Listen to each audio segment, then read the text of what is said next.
Hello everyone, मेरा नाम नम्रता अरोरा है और आज इस वीडियो के जरिए हम आपके लिए एक बहुत इंटरेस्टिंग टॉपिक लेके आए हैं। तो हमारे बहुत सारे इन्वेस्टर्स हमें बोलते हैं कि पिछले 2-3 सालों से एक बहुत interesting thematic category of funds launch हुए हैं जिनको हम बोलते हैं ESG फंड्स, और वो ESG फंड्स के ऊपर थोड़ा और डिटेल्स हमें जानना चाहेंगे। तो इस वीडियो में हम ESG के ऊपर फोकस करने वाले हैं। तो ESG का फुल फॉर्म क्या होता है? ESG stands for Environment, Social Responsibility and Corporate Governance। तो अगर हम इन्वेस्टिंग की बात करें, investing is more of an art than an science, और एक बहुत ही ब्यूटीफुल कोट है, क्योंकि अगर इसमें हम समझे तो ऑफकोर्स जब हम इन्वेस्ट करते हैं पैसा तो हम रेवेन्यू देखते हैं, प्रॉफिटेबिलिटी देखते हैं, हम रिटर्न ऑन इन्वेस्टमेंट देखते हैं, हम ये सारे पैरामीटर्स देखते हैं। लेकिन अगर हमारी इन्वेस्टमेंट के पीछे एक इंटरेस्टिंग स्टोरी हो तो वो हमें और ज्यादा एक्साइट करता है। तो हम हमेशा अपनी इन्वेस्टमेंट्स में कंपेलिंग स्टोरी को ढूंढते हैं। So let's look at one such interesting story जो है टेक्सटाइल इंडस्ट्री इन इंडिया। तो अगर हम देखें तो India is one of the largest producers of cotton in the world. We are the second largest producers of silk and polyester. और अगर हम टेक्सटाइल इंडस्ट्री की बात करें तो textile industry contributes to 5% of our GDP, और हमारा जो टोटल एक्सपोर्ट्स है उसमें 12% कंट्रीब्यूशन रहता है टेक्सटाइल इंडस्ट्री का। तो अगर हम टेक्सटाइल इंडस्ट्री की बात करें तो उसका एक और हिस्सा है जिसके बारे में हमें जानना चाहिए। टेक्सटाइल इंडस्ट्री जो है ग्लोबल वाटर पोल्यूशन में 20% कंट्रीब्यूट करता है। एट द सेम टाइम अगर हम टेक्सटाइल मैन्युफैक्चरिंग का प्रोसेस देखें जिसमें बहुत सारा डाइंग और ब्लीचिंग प्रोसेसेस यूज होते हैं, उसमें बहुत सारे केमिकल्स यूज होते हैं और उसमें बहुत ज्यादा पानी यूज होता है। सो कम टू लुक एट ऐसे millions of litres of water जो केमिकल से लेस्ड है, और अगर उसको एनवायरमेंट में छोड़ा जा रहा है विदाउट एनी ट्रीटमेंट तो उसका क्या इम्पैक्ट हो सकता है। सो फॉर एग्जाम्पल अगर हम तिरपुर डिस्ट्रिक्ट की बात करें जो इंडिया में one of the biggest hubs of textile manufacturing है, तो तिरपुर डिस्ट्रिक्ट में और उसके आसपास के सारे जो विलेजेस हैं उनका जो सॉइल क्वालिटी है, एग्रीकल्चरल लैंड है, वाटर बॉडीज है, वो सब खराब हो चुके हैं because of all the chemicals which are involve in the textile process. और अगर हम बात करें तो इन द 1990s जहां तिरपुर और उसके आसपास के विलेजेस में बहुत सारे क्रॉप्स जैसे rice, turmeric, tobacco, sugar cane, groundnut, बहुत सारे वेजिटेबल्स जो ये सारे ग्रो हो सकते थे, अब अगर हम वहां देखें तो सिर्फ बहुत ही कम क्रॉप्स ग्रो हो सकते हैं जैसे मेज या फिर कोकोनट, और उनका भी जो आउटपुट है वो काफी कम हो रहा है विद टाइम। सो अभी द क्वेश्चन इज कि अब एज एन इन्वेस्टर हमें क्या करना चाहिए फिर। I am sure as an investor आपको लगता होगा कि मुझे इन सब चीजों से शायद उतना फर्क नहीं पड़ता है, अगर कंपनी अच्छा कर रही है और मुझे अच्छे रिटर्न्स दे रही है तो मेरे लिए वो बहुत है एज एन इन्वेस्टर। लेकिन अगर हम एनवायरनमेंट की बात ना भी करें और दूसरी चीजों की बात करें जो और इम्पॉर्टेंट होती है इन्वेस्टमेंट करने के टाइम में, फॉर एग्जाम्पल कॉर्पोरेट गवर्नेंस। अब ऐसी बहुत सारी कंपनीज रही हैं इन द पास्ट, जैसे येस बैंक हो गया, DHFL हो गया, जिन्होंने बहुत सारे इन्वेस्टर्स की वेल्थ डिस्ट्रॉय की है because of bad corporate governance. तो इसीलिए क्या ऐसी कोई इन्वेस्टमेंट है, ऐसी कुछ कर सकते हैं जिससे कि ये सारे इश्यूज भी टेक केयर ऑफ हो जाएं और हमें रिटर्न्स भी ठीक ठाक मिल जाए। इसको हम सस्टेनेबल इन्वेस्टिंग बोलते हैं। तो अगर हम पिछले कुछ साल का ट्रेंड देखें तो ऐसे बहुत सारे फाइनेंशियल इंस्टीट्यूशंस हैं जो सस्टेनेबल इन्वेस्टिंग के ऊपर काफी फोकस कर रहे हैं। सस्टेनेबल इन्वेस्टिंग बेसिकली मीन्स वो ऐसी कंपनीज को चुनते हैं जिनकी सस्टेनेबल बिजनेस प्रैक्टिसेस होते हैं। और ये सस्टेनेबल बिजनेस प्रैक्टिसेस में क्या क्या आता है?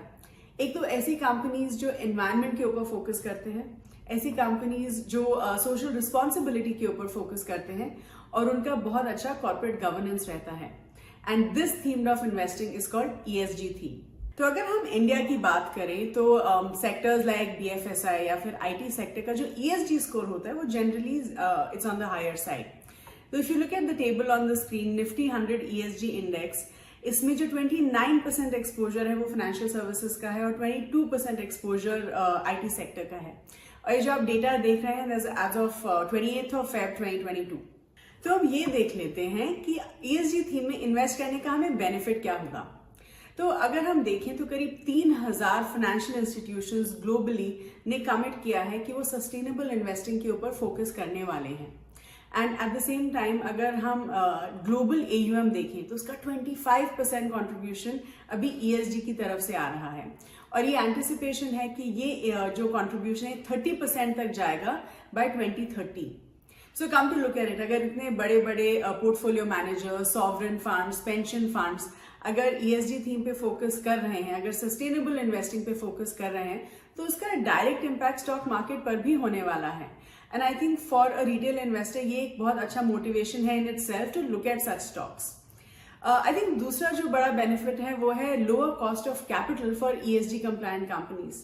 तो एक ऑक्सफोर्ड स्टडी है विच सेज कि जो ESG कंप्लायंट कंपनीज होती हैं उनका जो कॉस्ट ऑफ कैपिटल होता है, at the time of raising funds उनका कॉस्ट ऑफ कैपिटल कम रहता है कंपेयर टू दोज कंपनीज जो ESG कंप्लायंट नहीं होती हैं। तो हम ये देख लेते हैं कि इस थीम ने परफॉर्म कैसा किया है as compare to the market.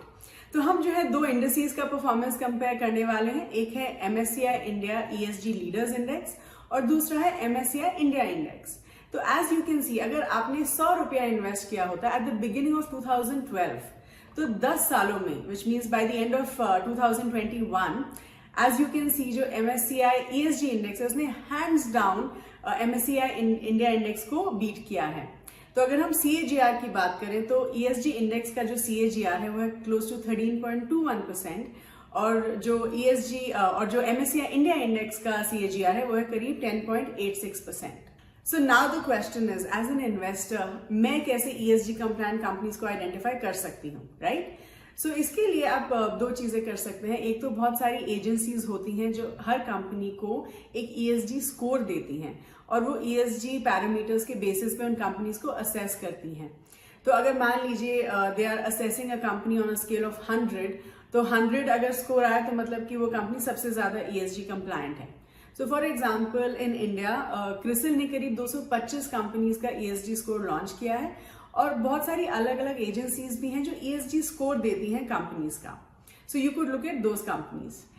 Secondly जो है बहुत सारे ESG इंडेक्स भी रहते हैं। सो फॉर एग्जाम्पल BSE पे, NSE पे, MSCI पे वी हैव ESG इंडेक्सीज और वहां से आप इन कंपनीज को आइडेंटिफाई कर सकते हैं जिनका हाई ESG स्कोर है और वो कौन सा सेक्टर रिप्रेजेंट करते हैं। तो अब आप ये सोच रहे होंगे कि एज अ रिटेल इन्वेस्टर मैं ESG थीम स्टॉक्स में कैसे इन्वेस्ट कर सकता हूँ। तो इसके लिए या तो आप क्या कर सकते हैं कि जो ESG इंडिसेस हैं आप उनको देख के अपना पोर्टफोलियो रेप्लिकेट कर सकते हैं, या फिर एक इजी तरीका है कि आप ESG theme mutual fund schemes में इन्वेस्ट कर सकते हैं। 2020 से लेके अब तक ऐसे बहुत सारे ESG फंड्स लॉन्च हुए हैं इंडिया में, क्योंकि इस पे बहुत ज्यादा फोकस रहा है। तो इंडिया में करीब 10 ESG थीम्ड फंड्स हैं दिस पॉइंट इन टाइम, और जो सबसे रिनाउंड फंड्स है वो हो गया आपका एक्सिस ESG इक्विटी फंड, या फिर ICICI prudential ESG fund, Kotak ESG opportunities fund, या फिर क्वांटम इंडिया ESG फंड। और अगर आप इन फंड्स के बारे में बात करें तो आउट ऑफ दीज 10 स्कीम्स, जो 10 ESG फंड्स हैं इंडिया में, उनमें से most of them are active funds. जैसे आपका एक्सिस ESG फंड या फिर ICICI प्रूडेंशियल ESG फंड, ये सब एक्टिव फंड्स में आते हैं। लेकिन जैसे मेरे ESG sector fund of fund हो गया, वो एक पैसिव फंड कैटेगरी में आता है। तो अगर हम एक्सिस ESG फंड देखें या फिर क्वांटम इंडिया ESG फंड देखें, इनको करीब 2 साल हो गए सिंस दे वर लॉन्च्ड, और इन फंड्स ने जो है सेंसेक्स को बीट किया है इन द लास्ट 2 years। तो मान लीजिए अगर आपने 100 रुपया इन्वेस्ट किया होता इन मार्च 2020, तो सेंसेक्स में अगर इन्वेस्ट किया होता तो आपका पोर्टफोलियो वैल्यू होता करीब 140 रुपीज। अगर आपने एक्सिस ESG फंड में डाला होता तो उसका वैल्यू होता करीब 158 रुपीज, और अगर आपने क्वांटम इंडिया फंड में डाला होता तो उसका वैल्यू होता करीब 153 rupees. So come to look at it, अगर हम सिर्फ पिछले 1 साल का परफॉर्मेंस देखें तो ESG फंड्स ने मार्केट से आउट परफॉर्म नहीं किया है in the last 1 year। Most of these funds are active funds like I said. लेकिन अगर हम मेरे ESG फंड ऑफ फंड की बात करें जो एक पैसिव फंड है, उसने भी मार्केट्स को अंडर परफॉर्म किया है in the last 1 year। But I would just say one thing कि जो ESG फंड्स हैं वो सिर्फ पिछले 2 या 3 साल से ही अवेलेबल है, विच मीन्स हमारे पास उनका इतना एनीवी हिस्ट्री ही नहीं है टू चेक द परफॉर्मेंस। और किसी भी फंड को सिर्फ 1 या 2 साल की परफॉर्मेंस के बेसिस पे जज करना गलत होगा। अगर हम कोई रेटिंग एजेंसीज भी देखें, राइट, जो फंड रेटिंग एजेंसीज होती हैं वो भी कम से कम 3 साल का ट्रैक रिकॉर्ड देखती हैं before they start rating a particular fund. अब क्योंकि हम देखते हैं कि बहुत सारे बड़े फंड मैनेजर्स या पोर्टफोलियो मैनेजर्स ESG थीम पे फोकस कर रहे हैं, बहुत सारे रिटेल इन्वेस्टर्स का इंटरेस्ट है ESG थीम में, I do believe this theme is here to stay. The only challenge is कि ESG एज अ थीम बहुत नई है। हमारे पास ऐसे कोई एम्पेरिकल एविडेंस ही नहीं है जो प्रूव कर सकता है कि जो ESG कंप्लायंट कंपनीज होती हैं वो बेटर प्रॉफिट जनरेट कर सकती हैं।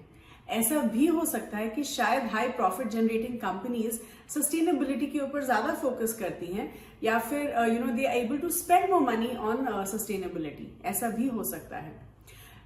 भले ही ESG थीम जो है वो एक थीमेटिक फंड्स में आते हैं, but at the same time इनका जो पोर्टफोलियो होता है वो मल्टी सेक्टर एलोकेशन रहता है और उसमें ज्यादा फोकस लार्ज कैप स्टॉक्स के ऊपर होता है।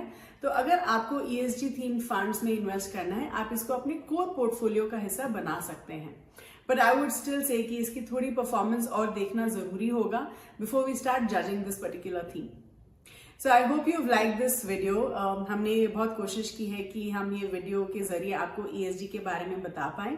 अगर कोई और टॉपिक आप चाहते हैं कि हम कवर करें तो please feel free to mention it in the comment section, और of course please like this video, share it with your friends and subscribe to the Groww channel. Thank you so much.